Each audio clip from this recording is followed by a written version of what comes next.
Pedimos céus abertos e que a Tua presença venha sobre este lugar, Jesus, como uma autoridade, poder, graça, misericórdia.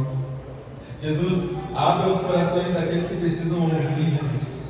Pai, que a Tua palavra venha como uma flecha ao coração de cada um e que eles possam sair daqui totalmente transformados. Jesus, que a Tua palavra, que o Evangelho comece a criar forma e vida em todas as pessoas que estão aqui. Espírito Santo, não é o que eu posso fazer, mas sim aquilo que Você já fez. E nós entramos neste lugar onde Você já fez e nós começamos a fazer porque somos cooperadores contigo. Jesus, que a Tua palavra venha tornar vida. Em nome de Jesus. Amém? Amém. Gente, está um pouco diferente, a gente normalmente ministra ali embaixo, só que a gente está mudando um pouco o culto, porque o Espírito Santo começou a nos falar algumas coisas, a gente está mudando algumas coisas. É um novo tempo, é uma nova história, e nós estamos começando hoje um tempo de séries, de mensagem com séries, e a primeira mensagem é Hope. Hope significa esperança. Enquanto a gente estava orando, a gente tem um grupo de oração, a gente ora tudo junto. O Espírito Santo ministrou isso. E ele ministrou hope, ou esperança, por causa que às vezes a gente precisa de esperança em crer de novo no Evangelho. A gente precisa de esperança em crer de novo na igreja. A gente precisa de esperança em crer de novo no reino. A gente precisa de esperança de crer de novo, às vezes, nas pessoas. Sabe, parece que às vezes o poder do Evangelho, a transformação que o Evangelho causa, parece que às vezes diminui a intensidade, porque dependendo de como nós estamos, parece que a nossa esperança sai do lugar certo, que é em Cristo. E antes da gente começar a ministrar, antes de eu começar a ministrar isso para você, eu quero que a Duda coloque para nós as nossas redes sociais. Consegue? A nossa rede social é @metodista_pf. Se você puder fazer agora, até vou pedir para alguém ligar todas as luzes, 2 segundos. Coloca para nós ali. Rápido, Zeke. E eu quero que você tire uma foto com seu amigo, se você está com seu amigo, tire uma foto com alguém. Posta a roupa da Metodista, a gente vai remarcar você e coloca a hashtag O Reino Não Para. E durante esse tempo, durante esse mês, todos os cultos nós vamos estar colocando essa hashtag.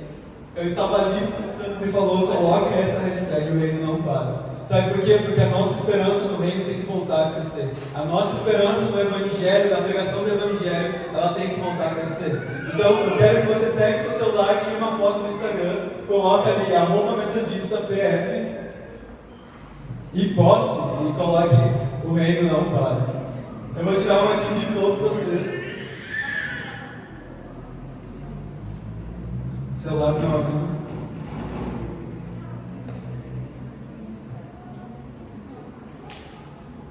Ele tem uns filmes bem estranhos, não vai esses. Não vai aparecer todo mundo.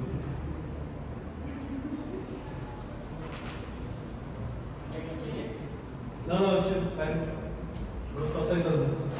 Bem, é o bumerangue, gente. 1, 2, 3 e... Pronto. Não precisa gritar, é só um bumerangue, não tem som. Vocês tiraram a foto de vocês já? Na sua Bíblia, no Evangelho não, em Romanos capítulo 5.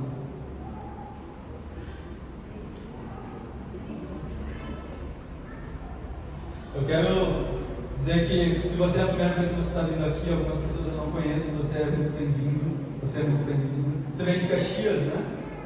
Você veio de onde? De Cuba?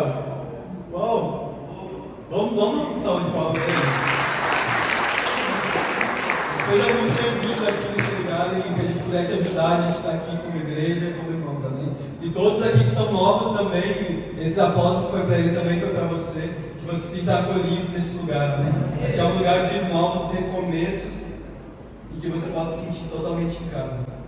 Romanos capítulo 5, a partir do versículo 6, diz assim: de fato, quando não tínhamos força espiritual, Cristo morreu pelos maus, no tempo escolhido por Deus. Dificilmente alguém aceitaria morrer por uma pessoa que obedece às leis. Pode ser que alguém tenha coragem para morrer por uma pessoa boa, mas Deus nos mostrou o quanto nos ama. Cristo morreu por nós, quando ainda vivíamos no pecado. E agora que fomos aceitos por Deus, por meio da morte de Cristo na cruz, é mais certo ainda que ficaremos livres, por meio dele, do castigo de Deus. Nós éramos inimigos de Deus, mas ele nos tornou seus amigos, por meio da morte do seu Filho. E agora que somos amigos de Deus, é mais certo ainda que seremos salvos pela vida de Cristo. E não somente isso, mas também nós nos alegraremos, repete comigo, nos alegraremos por causa daquilo que Deus fez por meio do nosso Senhor Jesus Cristo, que agora nos tornou amigos de Deus. Amém?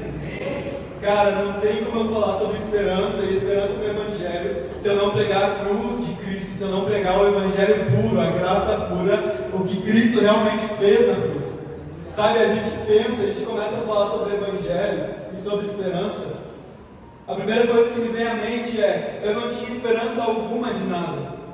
Você não tinha esperança alguma de nada. Eu não sei se você sabe, eu vou contar um pouco meu testemunho, mas eu era extremamente ateu. Eu fazia faculdade de arquitetura, eu era ateu e eu não acreditava em absolutamente nada. E sabe, existia algo dentro de mim que dizia assim: talvez exista. Mas a minha mente dizia assim: não existe. Mas algo dentro, sabe quando existe algo lá no fundinho dizendo assim: cara, não pode ser só isso. Não pode ser que eu cresci, eu brinquei com os meus amigos, eu entrei para a escola, eu comecei a fazer uma faculdade, eu comecei a namorar, eu vou casar, eu vou ter filho, eu vou morrer.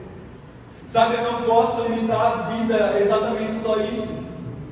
A minha vida, a sua vida, ela não pode estar parada num ponto onde eu só quero casar, ter filho e depois... O Evangelho tem que ter algo a mais, tem que ter uma chama a mais. Mas a verdade é que não existia essa esperança para nós. Até que em um certo momento Deus olhou para a terra e disse: filho, está na hora de você descer. Então Jesus Cristo vem em carne. Eu não sei porque eu estou pregando o Evangelho desde o início, mas talvez alguém precise aqui escutar isso. Sabe, talvez alguma coisa dentro de você precisa relembrar o que Cristo fez por mim e por você.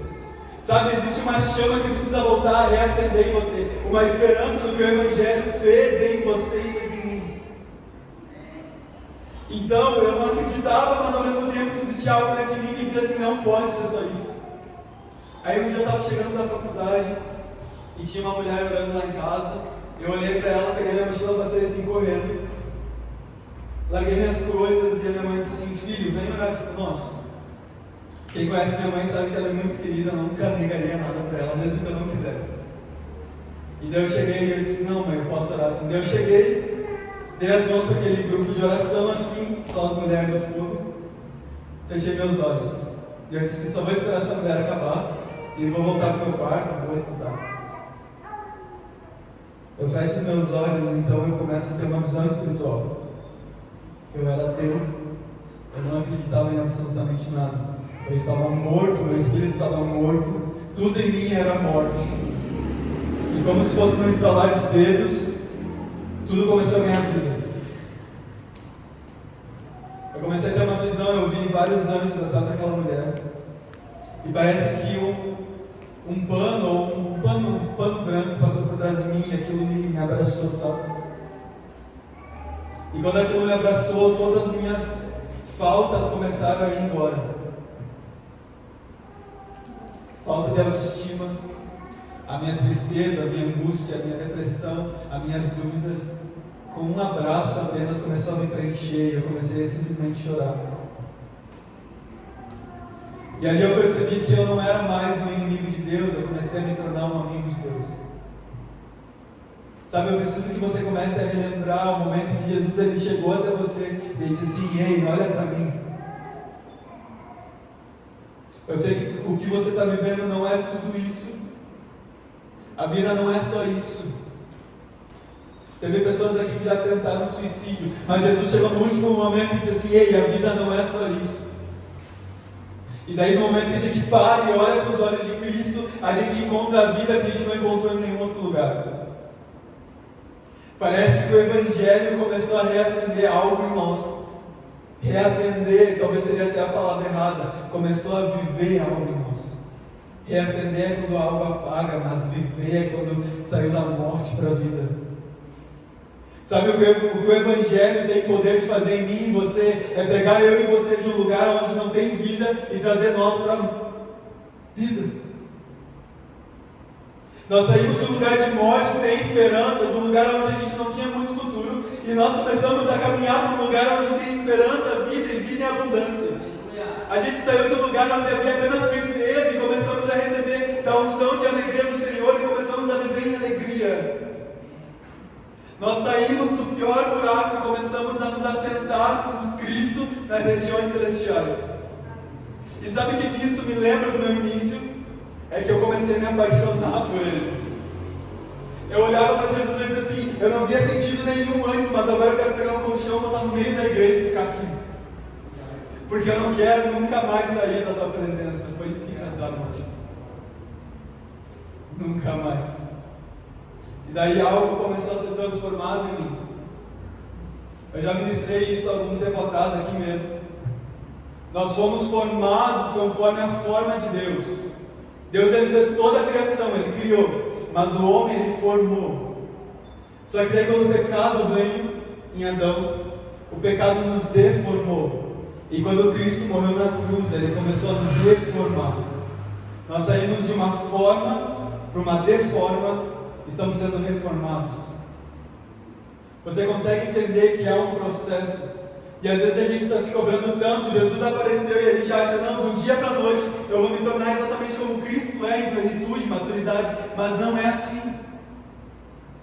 Existe um processo, existe um momento onde você vai começar a curar suas feridas, onde você vai começar a aprender a perdoar as pessoas, onde você vai começar a perceber que a vida ela não parou onde você achou que parava. A depressão ela começa a perder as coisas que ela tinha sobre você. A ansiedade começa a abandonar a sua mente. Sabe por quê? Porque a ansiedade ela vai dominar tudo aquilo que você pensa no futuro. Mas o futuro que eu penso é o reino dos céus, é a glória de Deus. Eu já não penso mais no meu futuro como o meu emprego. Eu não penso mais no meu futuro se eu vou conseguir sustentar os meus filhos. O meu futuro agora depende do Senhor. Se estamos enraizados em Cristo, edificados em Cristo, é isso que diz em Colossenses. Eu não vou mais ir para o lado direito ou para o lado esquerdo. Eu não escolho mais lados. Eu só ando para frente. Mas a minha vida até ela anda para frente, mas às vezes parece que ela sobe e desce, ela sobe e desce, sobe e desce, como se fosse uma montanha russa. Mas eu tenho algo para dizer para você. Se a sua vida é uma montanha russa, mantenha o foco e não saia do trilho. Tem momentos em que Jesus passou assim pelo deserto, mas teve momentos em que Jesus está curando pessoas. O que o Evangelho fez em você?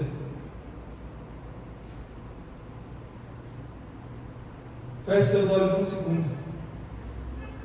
Espírito Santo, eu oro para que você mostre para eles o que você fez neles, de onde você os tirou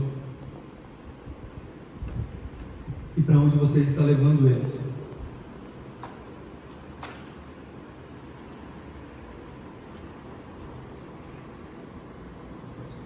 A herança, pode abrir seus olhos. A herança que você tinha era a morte. O salário do pecado é a morte. Se eu perguntar para você, eu não vou perguntar e eu vou fazer isso. Adrian, você pecou? Com certeza. Mas por que eu não morri? Se o salário do pecado é a morte, é porque antes de eu querer morrer por pecado, eu preferi morrer com Cristo. Sabe, antes de você pegar a sua mente, seu coração e toda a sua energia e colocar no pecado, comece a pegar tudo isso, comece a colocar em Cristo. Pega os seus olhos e tire do que você faz, e pega os seus olhos e coloque naquilo que Ele fez e está fazendo. Sabe, o Evangelho não é apenas Jesus morrendo na cruz. O Evangelho é: vinde a mim se você está cansado, me siga, mas agora vá. Qual processo você está agora? Adrian, eu estou chegando agora na igreja, então vem aqui, nós vamos abraçar você, nós vamos cuidar das suas feridas, nós somos uma hospedaria. Adriano, não, eu já cheguei, eu já estou um pouco melhor. Então começa a me seguir, veja como eu trato os meus irmãos. Veja como eu consigo ser amoroso, veja como eu consigo ser alegre, veja como eu trato as minhas finanças conforme o reino dos céus. Adriano, eu já aprendi tudo isso, então pronto, agora você pega e vai e faz o mesmo. Nós temos mania de dizer, não, olha para mim porque eu sou homem pecador. E Paulo está dizendo assim, me olhe porque eu sou imitador de Cristo. Até quando nós vamos pegar a autoridade que Deus nos deu e vamos delegar a outros? Sabe, se nós queremos uma geração transformada, nós queremos um mundo transformado, nós queremos a nossa casa transformada, por que nós estamos pegando aquilo que Deus colocou sobre os nossos ombros e estamos entregando a outros? Isaías fala, o governo estava sobre os seus ombros, tudo aquilo que pesa nos seus ombros é aquilo que você carrega. Qual é a unção que você está carregando, que você não está usando e está delegando a outros? Eu só tenho que dizer algo para você. Se nós oramos por avivamento, é porque algo morreu. Comece a reanimar aquilo. Pegue aquilo que Deus te deu no teu secreto e comece a dizer, Jesus, eu quero mais disso. Jesus, eu quero mais disso.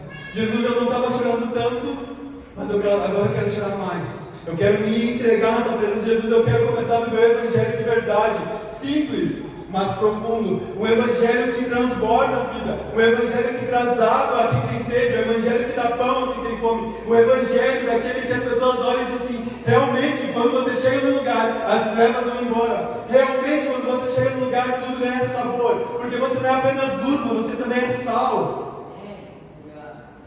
Cara, algo dentro de você tem que começar a se mover. Algo dentro de você.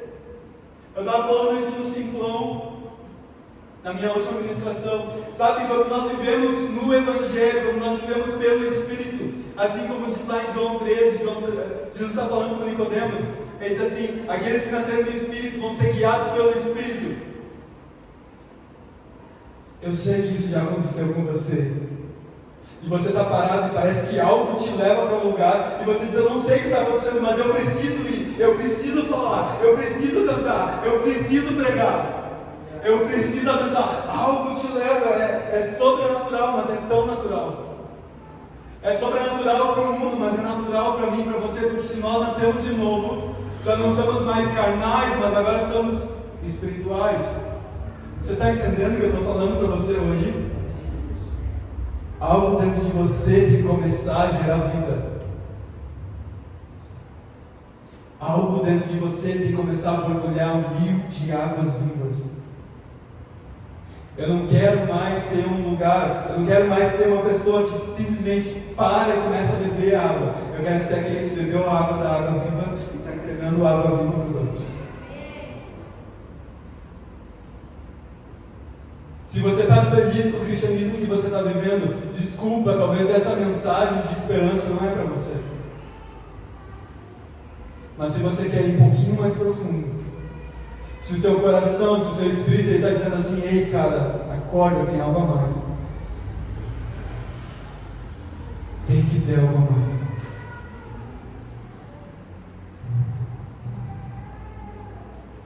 Sabe uma tempestade? Ela começa a mostrar e diz assim, meu Deus, esse tempo está mudando. Pega no profético. Esse tempo está começando a mudar. E daí você começa a cantar.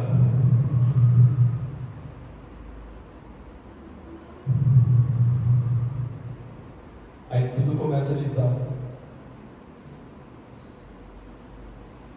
Nós nos tornamos pessoas ou crentes que não deixe o inimigo parar você.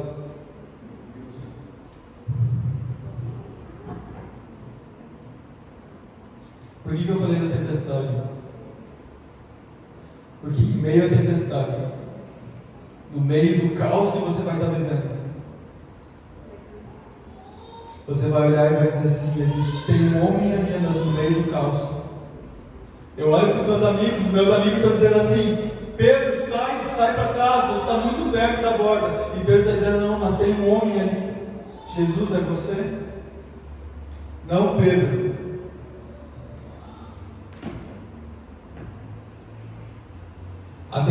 tempestade é um lugar onde Cristo não está. Mas nós ainda temos coragem de fugir desse lugar. A primeira tempestade que nós vemos ela vindo longe. O tempo começa a mudar. Você vai dizendo assim: meu Deus, alguma coisa está vindo aí. Mas quem está comigo? Quem é o meu pastor? Se Ele é o meu pastor, nada me faltará. Ainda que eu ande pelo vale da sombra da morte, eu não temerei mal algum. Sabe, você precisa começar a encher o seu coração de esperança em Cristo. Eu quero finalizar. Nem sei que hora é que eu quero orar com você. Eu já até ministrei isso, tudo ministro, né? Mas na verdade, tudo que eu ministro é coisas que Deus me mostra, tanto na Bíblia quanto quando Ele me usa profeticamente. Eu estava orando por uma menina e ela estava passando exatamente um momento de tempestade, sabe? Onde tudo que ela olhava estava desmoronando. Lá veio meu profeta. Eita! Chora, carabas, carabas, Espírito Santo, nós oramos para que o Senhor já troque a atmosfera aqui. Coloque uma atmosfera de fé. Coloque uma atmosfera de amor. Coloque uma atmosfera de Jesus. E para onde ela olhava, ela só encontrava a tempestade. E aí Jesus me mostrava como se ela fosse uma garrafa. Sabe aquelas garrafas que você vê em filmes de comédia romântica? Que eles botam uma mensagem dentro, pega a garrafa e joga na água. Mas você pega a garrafa, coloca e joga na água para que alguém receba aquela mensagem, sabe? E daí Jesus me mostrava ele pegando uma mensagem, colocando nela como se ela fosse uma garrafa, e pegava ela e jogava na água assim. E sabe o que eu entendi disso? Que aquilo não era só para ela, era para mim e para você. Deus aí colocou uma mensagem em você, Ele escreveu algo em você dizendo assim: Deus amou o mundo de tal maneira que deu o seu Filho unigênito, para que todo aquele que nele crê não pereça, mas tenha vida eterna. Deus escreveu no meu coração e no seu coração o Evangelho, a palavra eterna. Ele diz assim: pegue isso e agora vá para o meio da tempestade, porque alguém do outro lado da tempestade precisa abrir você e ler você, porque você é uma carta viva. Fica de pé.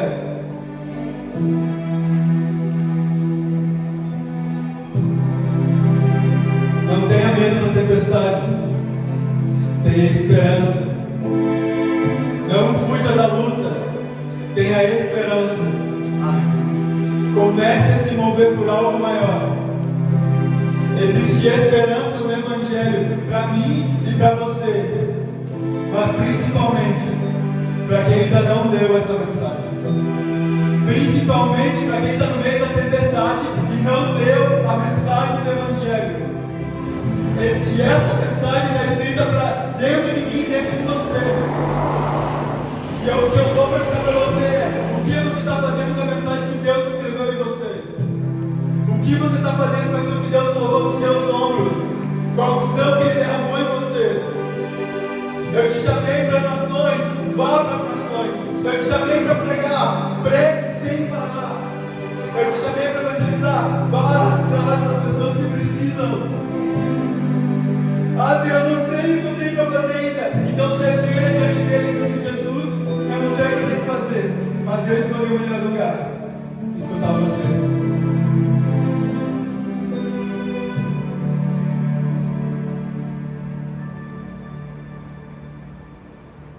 Deixe o Espírito Santo trazer esperança ao seu coração sobre o Evangelho de novo. Deixe o Espírito Santo chamar você de novo, dizendo: ei filho, eu ainda tenho um propósito com você. Filho, eu ainda tenho algo para você fazer. Eu não descartei você. E se você está sentindo algo dentro de você se mover, dizendo assim: existe algo ainda, eu quero que você venha para frente e a gente vai orar por você. Eu não acredito que o Evangelho para aqui. Eu acredito que ele começa aqui. A pergunta que Deus tem para fazer para você e que eu tenho para fazer para você é: você vai estar com Deus, sim ou não? Você vai fazer a mensagem dele ser proclamada para o mundo inteiro, sim ou não? Você vai querer ser usado por Deus, sim ou você não quiser, as pedras vão clamar. E sabe quem são as pedras? A Bíblia fala que Cristo é a rocha. E se eu sou cristão, eu sou uma das pedras que vai clamar. Vem pra frente, deixa eu orar por você em nome de Jesus.